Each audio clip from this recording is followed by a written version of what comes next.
Hello everyone, मैं हूं दीपक सिंघल। स्वागत करता हूं सभी का विद्या गुरु के मंच पर। दोस्तों, ये वीडियो होने वाली है नवंबर के थर्ड वीडियो, जहां पर हम 21 ऑफ नवंबर से 30 ऑफ नवंबर के इंपॉर्टेंट करंट करने वाले हैं कवर। हमारे विद्या गुरु की खास बात यह है दोस्तों कि हम लोग 2 बैचेस चलाते हैं और वो भी वर्किंग प्रोफेशनल्स के बहुत लाभ को देखते हुए चलाए जाते हैं। यहां पर आप लोगों को अपने किसी भी तरीके से वर्किंग नीड्स से कॉम्प्रोमाइज करने की जरूरत नहीं है। प्लस अगर आप सपना रखते हैं SSC, CGL, CHSL, MTS banking exam को क्लियर करने का, तो हमारे साथ प्रिपरेशन में जुड़कर आप ये काम कर सकते हैं।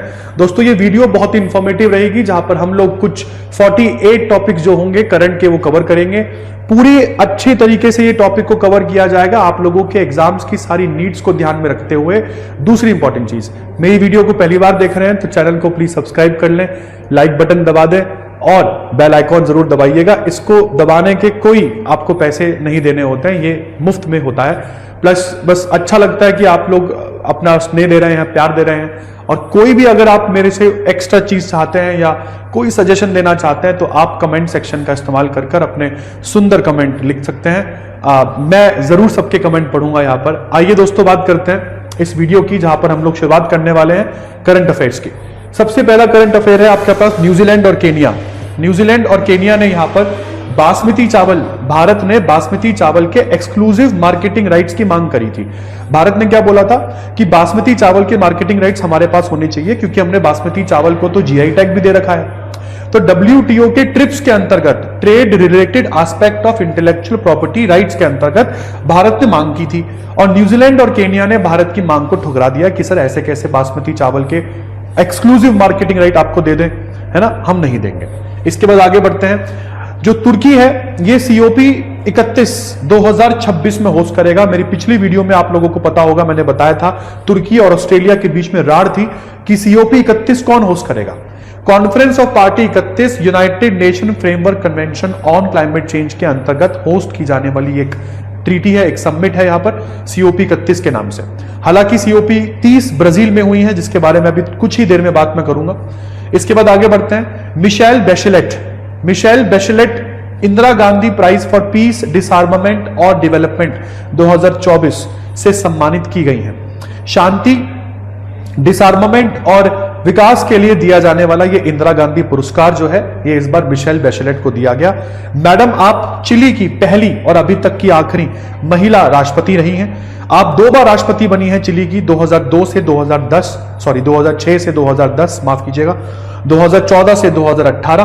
और इनको ये अवार्ड सोनिया गांधी जी के द्वारा दिया गया है, जो इस समय कांग्रेस पार्लियामेंट्री पार्टी की चेयरपर्सन है। यह अवार्ड मिशेल बेचेलेट को इनके मानव अधिकारों, इनके लैंगिक समानता और वैश्विक न्याय को देखते हुए दिया गया है। इसके बाद आगे बढ़ते हैं दोस्तों। लियोनार्डो डिकैप्रियो को मिलेगा इस बार डेजर्ट पाम अचीवमेंट अवार्ड। अगले वर्ष 3 जनवरी 2026 को पाम स्प्रिंग अंतरराष्ट्रीय फिल्म फेस्टिवल के दौरान लियोनार्डो डिकैप्रियो को यह अवार्ड दिया जाएगा इनकी फिल्म के लिए। फिल्म का नाम है वन बैटल आफ्टर अनदर और इसके डायरेक्टर है पॉल थॉमस एंडरसन। इसके बाद दोस्तों, यूनाइटेड स्टेट्स ऑफ अमेरिका ने $93 मिलियन की डील अप्रूव कर दी है। ये डील जो है ये भारत के साथ अप्रूव की गई है, जिसमें 2 पैकेजेस में सामान हम लोगों को पहुंचाए जाएंगे। सबसे पहला जो आप लोग यहां पर देख रहे हैं, ये जेवलिन एंटी टैंक मिसाइल है, जिसका इस्तेमाल यूक्रेनियंस ने रूसी टैंक पर किया था। T-90 टैंक के फरकच्चे उड़ा दिए थे इस मिसाइल ने। तो ये है जेवलिन मिसाइल, जिसको एक आदमी आराम से चला सकता है, और एक टैंक जिसमें 6-7 लोग बैठते हैं उसको आप ऐसे धुआं कर देते हैं। तो ये पहला जो पैकेज है वो है $45.7 मिलियन का पैकेज, जिसमें भारत को जेवलिन एंटी टैंक मिसाइल दी जाएंगी। और दूसरा पैकेज है $47.1 मिलियन का पैकेज, जिसमें भारत को Excalibur precision guided artillery projectiles जो है वो यहां पर अमेरिका उपलब्ध करवाएगा। इसके बाद आगे बढ़ते हैं। स्विट्जरलैंड और आयरलैंड, ये 2 देश हॉर्नबिल फेस्टिवल 2025 जो इस महीने दिसंबर के महीने में होने वाला है, उस दिसंबर के महीने में स्विट्जरलैंड और आयरलैंड जो है ये हॉर्नबिल उत्सव के पार्टनर देश रहेंगे। पार्टनर देश इस बार कौन है हॉर्नबिल उत्सव के? स्विट्जरलैंड और आयरलैंड। आगे बढ़ते हैं दोस्तों। नागालैंड में होता है। अच्छा, कहां पर होता है हॉर्नबिल फेस्टिवल, मैं ये भी बता दूं। ये हॉर्नबिल जो उत्सव है ये भारत के नागालैंड में मनाया जाता है। इसके बाद सुप्रीम कोर्ट ऑफ इंडिया और तमिलनाडु, अगर आपको पता हो तो तमिलनाडु ने अपने ही गवर्नर पर केस फाइल किया था सुप्रीम कोर्ट में कि सर मैं ना इनको बोलता रहता हूं कि मेरे जो बिल है वो पास कर दे, ये बिल पास नहीं करते हैं, ये अपने पास रख लेते हैं, और जब ज्यादा बोलो तो बिल वापस कर देते हैं, ये बोलकर कि आपके बिल अच्छे नहीं है, और कोई रीजन भी नहीं देते हैं कि हमारे बिल अच्छे क्यों नहीं है। तो सर बड़ी मुसीबत हो रही है, हमारी जनता के द्वारा चुनी गई सरकार है, हम थोड़ी ना राज्यपालों के इशारों पर नाचने वाले हैं। तो यहां पर सुप्रीम कोर्ट ने क्या बोला कि कोई बात नहीं, अगर गवर्नर जो है वो बहुत ज्यादा समय ले रहा है आपके बिल को पास करने के लिए, तो आप बिना ही गवर्नर के हस्ताक्षर के बिल को पास माने, जो कि भारतीय लोकतंत्र में सुप्रीम कोर्ट के द्वारा दी जाने वाली एक बहुत ही महत्वपूर्ण जजमेंट साबित होती है। यह केस सुप्रीम कोर्ट पहुंचता है और सुप्रीम कोर्ट के जज यहां पर गवर्नर और राष्ट्रपति के ऊपर 3 महीने की एक डेडलाइन थोप देते हैं और बोलते हैं कि कोई भी बिल जो आपके पास आएगा उस पर 3 महीने में आप लोगों को निर्णय लेना होगा। दिक्कत 3 महीने की नहीं है, दिक्कत यह है कि यह संविधान में लिखा कहां पर है। द्रौपदी मुर्मू हमारी आदरणीय राष्ट्रपति, इन्होंने आर्टिकल 143 का उपयोग करके 14 सवाल पूछे सुप्रीम कोर्ट से, जिसका उत्तर मैं आपको पढ़ के सुना रहा हूं आज।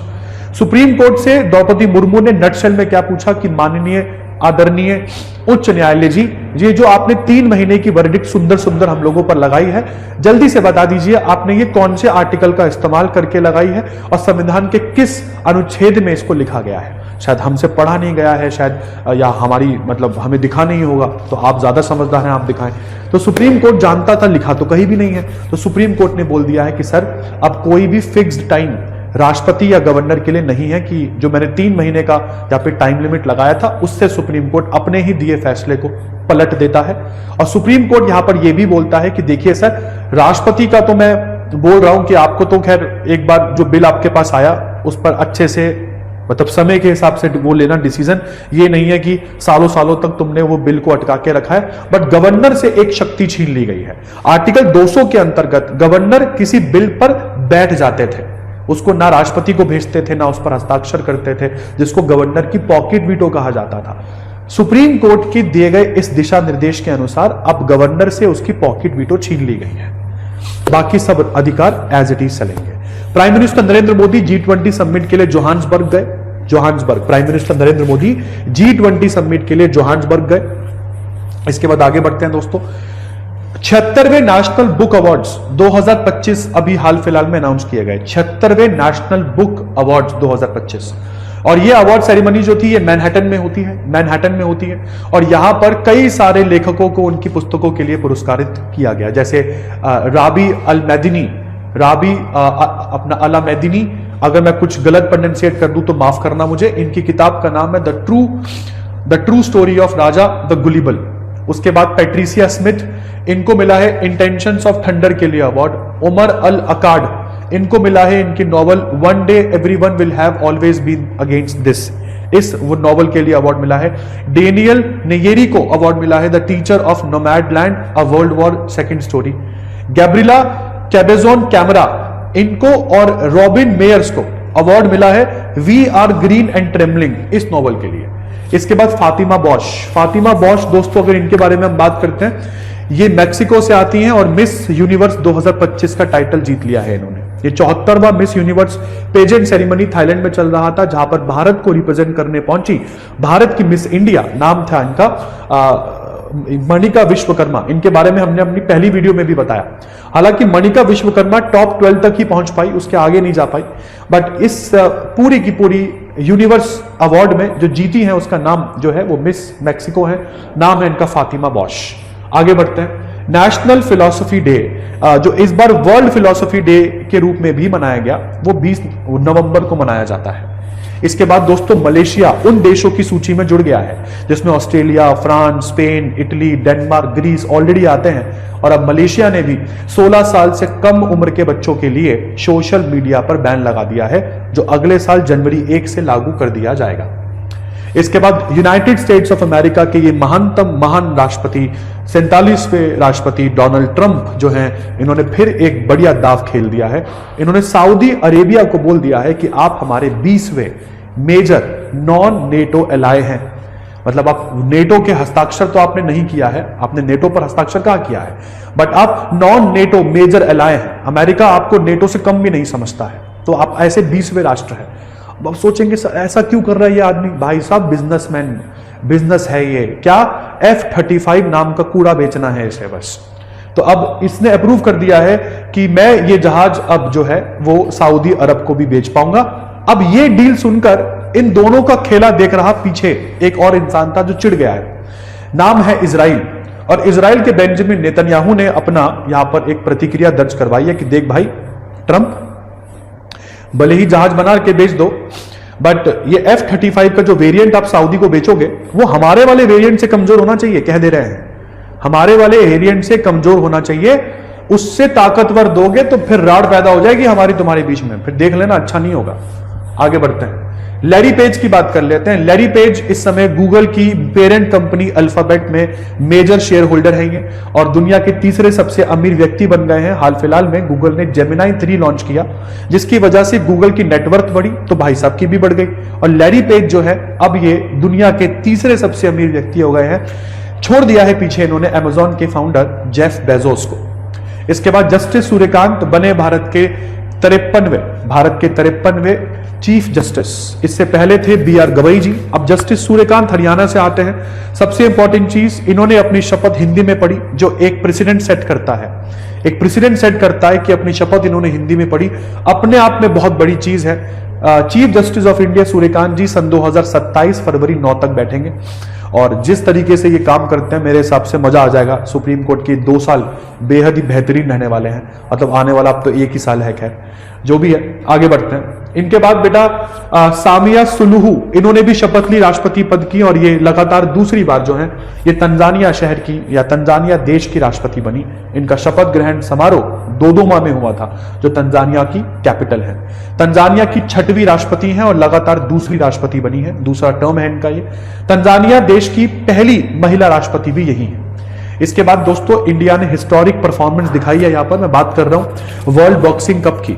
वर्ल्ड बॉक्सिंग कप जिसका final match greater Noida UP में खेला जा रहा था, वहां पर भारत ने इस पूरी टूर्नामेंट को कंक्लूड किया 9 गोल्ड मेडल्स के साथ। 9 गोल्ड मेडल, जिन 9 गोल्ड मेडल में 7 पदक केवल महिलाएं जीत के लाई हैं हमारी।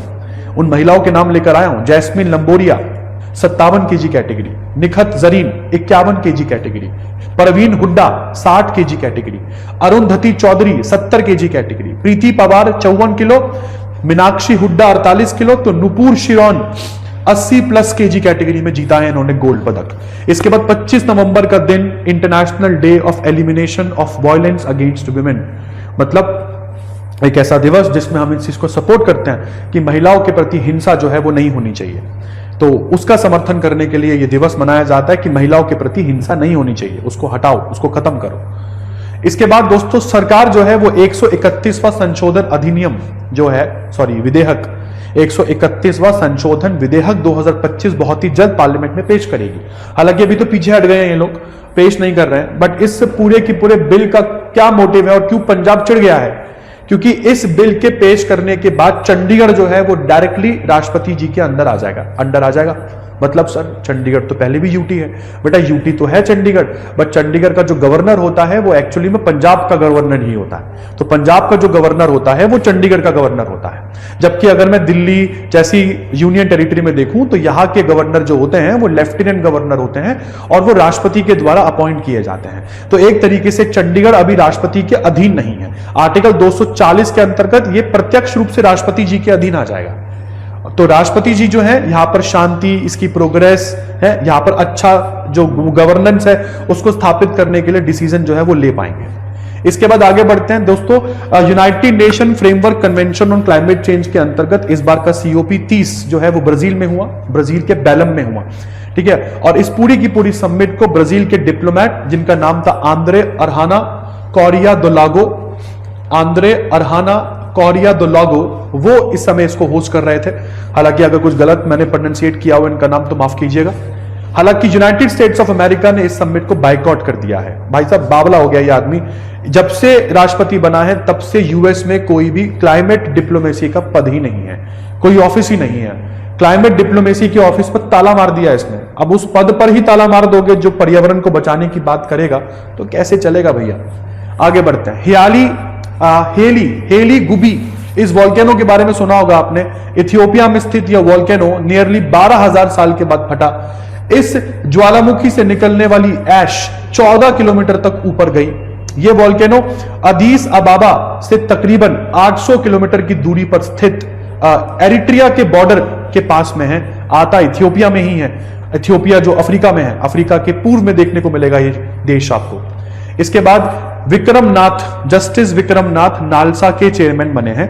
नालसा जिस का फुल फॉर्म होता है नेशनल लीगल सर्विसेज अथॉरिटी, जिसकी स्थापना वर्ष 1987 में लोगों को मुफ्त लीगल सर्विस देने के लिए की गई थी। कौन से लोग? जो वीकर सेक्शन से बिलोंग करते हैं। उस संस्था के चेयरमैन बने हैं जस्टिस विक्रमनाथ। आगे बढ़ते हैं। इस बार का G20 समिट बहुत ही शानदार रहा। क्यों मेरे लिए बहुत शानदार रहा? क्योंकि एक तो अमेरिका नहीं आया, अमेरिका ना तो आया और ना अमेरिका ने किसी को भेजा।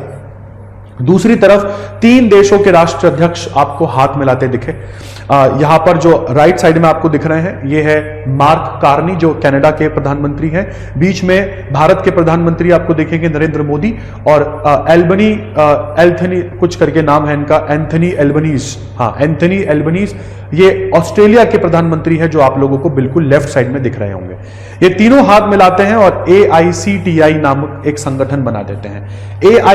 ACITI का मतलब है Australia, Canada, India technology and innovation. मतलब ये तीनों देश जो हैं वो प्रौद्योगिकी और नवाचार पर एक दूसरे का सहयोग करेंगे, ऐसा ये वादा करते दिख रहे हैं यहां पर। ऐसे में तीनों देशों के बीच के रिश्ते और मजबूत होंगे, ये हम मान के चलते हैं। और जाहिर सी बात है, स्वाभाविक है, अमेरिका को जलन तो होगी। इसके बाद दोस्तों डेवलपमेंट इंडेक्स की बात कर रहा हूं मैं, कमिटमेंट टू डेवलपमेंट इंडेक्स। इस सूचकांक में भारत की रैंक 36वीं आई है।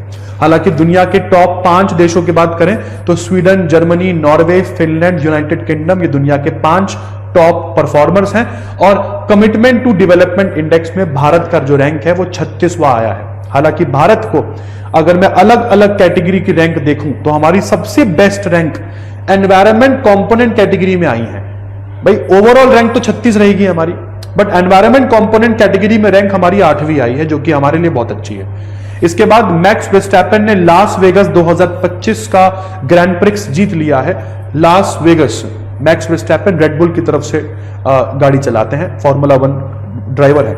इसके बाद इंडिया ने पहली बार blind women T20 world cup 2025 जीत लिया है। हमने blind women T20 world cup के फाइनल मैच जो कोलंबो में खेला जा रहा था, उसमें हम लोगों ने श्रीलंका की टीम को श्रीलंका या नेपाल होना चाहिए, नेपाल की टीम को यहां पर हमने 7 विकेट से हराया। भारत की खिलाड़ी मतलब भारत की महिला टीम ने नेपाल की महिला टीम को 7 विकेट से यहां पर सशक्त मतलब एक तरीके से शिकस्त दी हमने। हमको टारगेट मिला था 115 रन बनाने का 20 ओवर में, और हमारी मतलब महिला टीम ने ये टारगेट 12 ओवर में ही पूरा कर दिया, केवल 3 विकेट के नुकसान से 117 रन बना डाले। आगे बढ़ते हैं दोस्तों।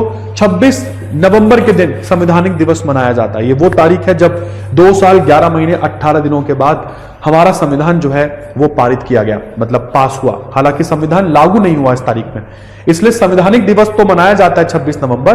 गणतंत्र दिवस जो आप लोग बनाते हो जिस दिन संविधान लागू हुआ, वो 2 महीने के बाद मनाया जाता है, मतलब 26 जनवरी को मनाया जाता है। इसके बाद आगे बढ़ते हैं दोस्तों।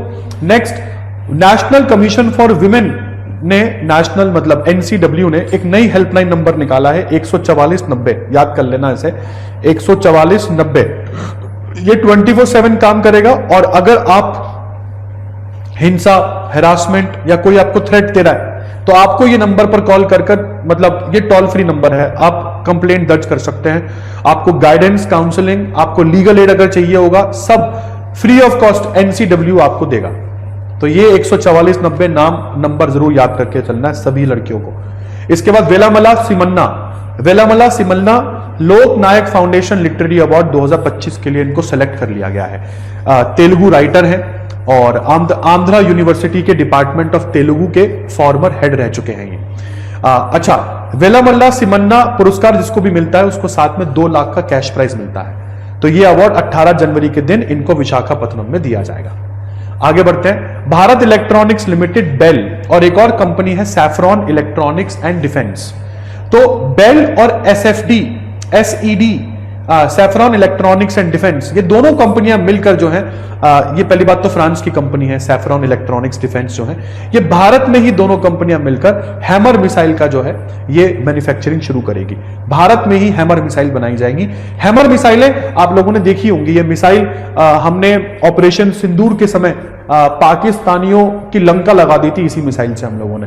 हालांकि ब्रह्मोस तो हम लोगों ने चलाई, बट इस मिसाइल का प्रहार हमने स्टार्टिंग में इसी से मिसाइल से मारा था इन्हें। इसके बाद WHO ने इंडोनेशिया को टाइप 2 CVD PV, ये एक डिजीज है, टाइप 2 CVD PV नामक इस डिजीज से मुक्त करार मतलब घोषित कर दिया इंडोनेशिया को। अब इस CVD PV है क्या भाई? देखो, CVD PV है circulating vaccine derive polio virus, है ना, circulating vaccine derive polio virus. और अगर किसी भी कंपनी को पोलियो मुक्त होना है तो WHO का क्राइटेरिया है कि पिछले 3 सालों में कोई भी पोलियो वायरस के केस आपके देश में नहीं आएंगे, तभी हम आपको पोलियो मुक्त करार जो है वो देंगे। तो WHO का क्राइटेरिया यहां पर इंडोनेशिया ने पूरा किया और इंडोनेशिया को यहां पर टाइप 2 CVD PV डिजीज से मुक्त माना गया।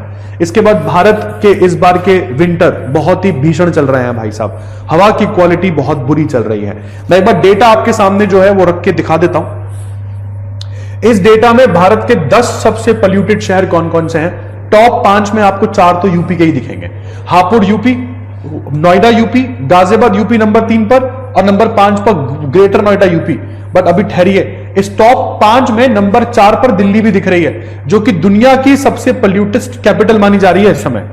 भारत के लिए तो आर्टिकल छप रहे हैं कि वैसे तो ये बहुत अच्छी तरक्की कर रहा है, बट भारत के शहरों में रहना बड़ा मुश्किल है भाई साहब, मतलब इनकी तो राजधानी भी इनसे नहीं संभल रही है। इसके बाद टॉप 10 क्लीनेस्ट सिटीज में 5 की 5 आपको 5 क्या भाई साहब, मेरे हिसाब से तो पूरे 9 ऊपर के 9 शहर लगातार तमिलनाडु के दिख रहे हैं आपको। एक है Ariyalur number 1, Ooty number 2, Karur number 3, Tiruchirappalli number 4, Thanjavur number 5, Shillong आ रहा है, शिलोंग नहीं है तमिलनाडु में, मेघालय में है।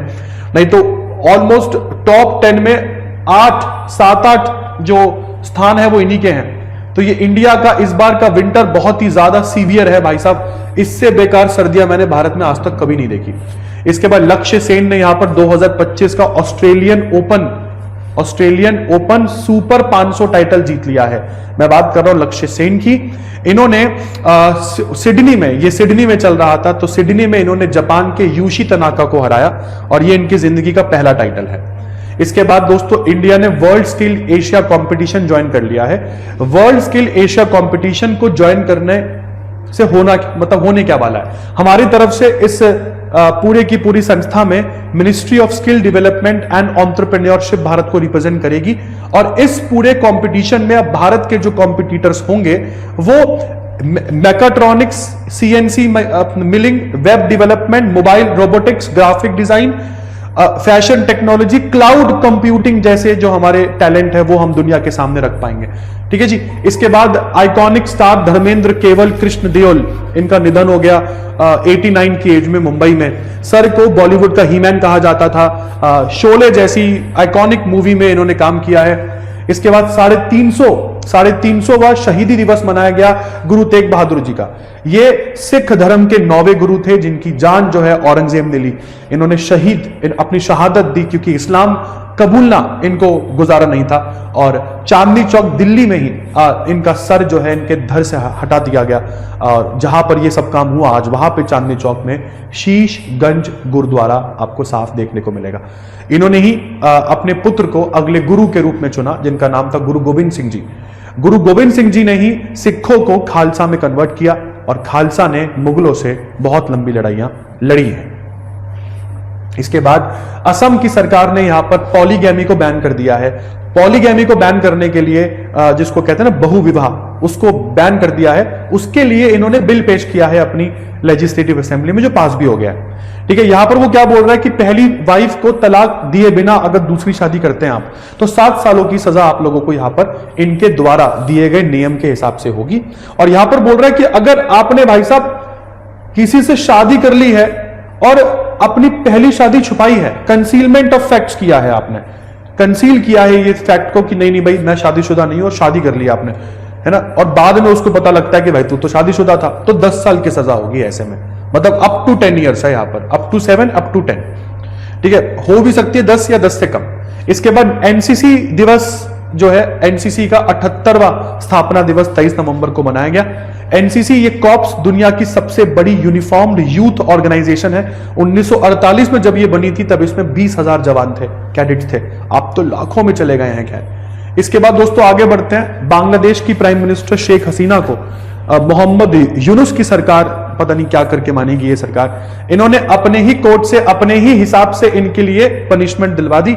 नाम है इनके कोर्ट का इंटरनेशनल क्रिमिनल ट्रिब्यूनल, और इंटरनेशनल क्राइम ट्रिब्यूनल इनको क्या बोलता है कि मैडम 2024 अगस्त में जो दंगे हुए थे बांग्लादेश में, जिसमें आपने ऑर्डर किया था 12 अनआर्म्ड प्रोटेस्टर्स पर गोली चलवाने का, आपने ऑर्डर पास किया था ढाका में और ऑस्ट्रेलिया में 5 अगस्त के दिन, उसके लिए जो है हम आपको मृत्युदंड की सजा देते हैं। और उन विक्टिम्स में से 5 को तो मतलब उनके मरने के बाद उनको जला दिया गया था, है ना, और 1 को तो जिंदा एलिजिबली मतलब जिंदा जलाया गया था ताकि बच्चे डर जाएं। आपने बड़े घिनौने काम करे हैं, इसलिए आपको जो है मृत्युदंड की सजा हम देते हैं। अब यहां पर भाई साहब इनके पक्ष को रखा ही नहीं गया। अवामी लीग विरोध कर रही है इसका। अवामी लीग शेख मुजीबुर रहमान की पार्टी, जिसने बांग्लादेश को बांग्लादेश नाम दिया, उनकी बेटी इस समय कटघरे में खड़ी है। तुम बांग्लादेशियों में थोड़ी भी शर्म कहाँ ही है, मतलब क्या ही बोलूं, मतलब मैं अगर जेनजी ऐसे होते हैं तो भाई बहुत अच्छा फील होता है कि मैं जेनजी नहीं हूं। आगे बढ़ते हैं। नेपाल और इंडिया के बीच में 19वां जॉइंट मिलिट्री एक्सरसाइज हुआ सूर्य किरण 2025 के नाम से। सूर्य किरण 2025 इस बार उत्तराखंड के पिथौरागढ़ में हुआ।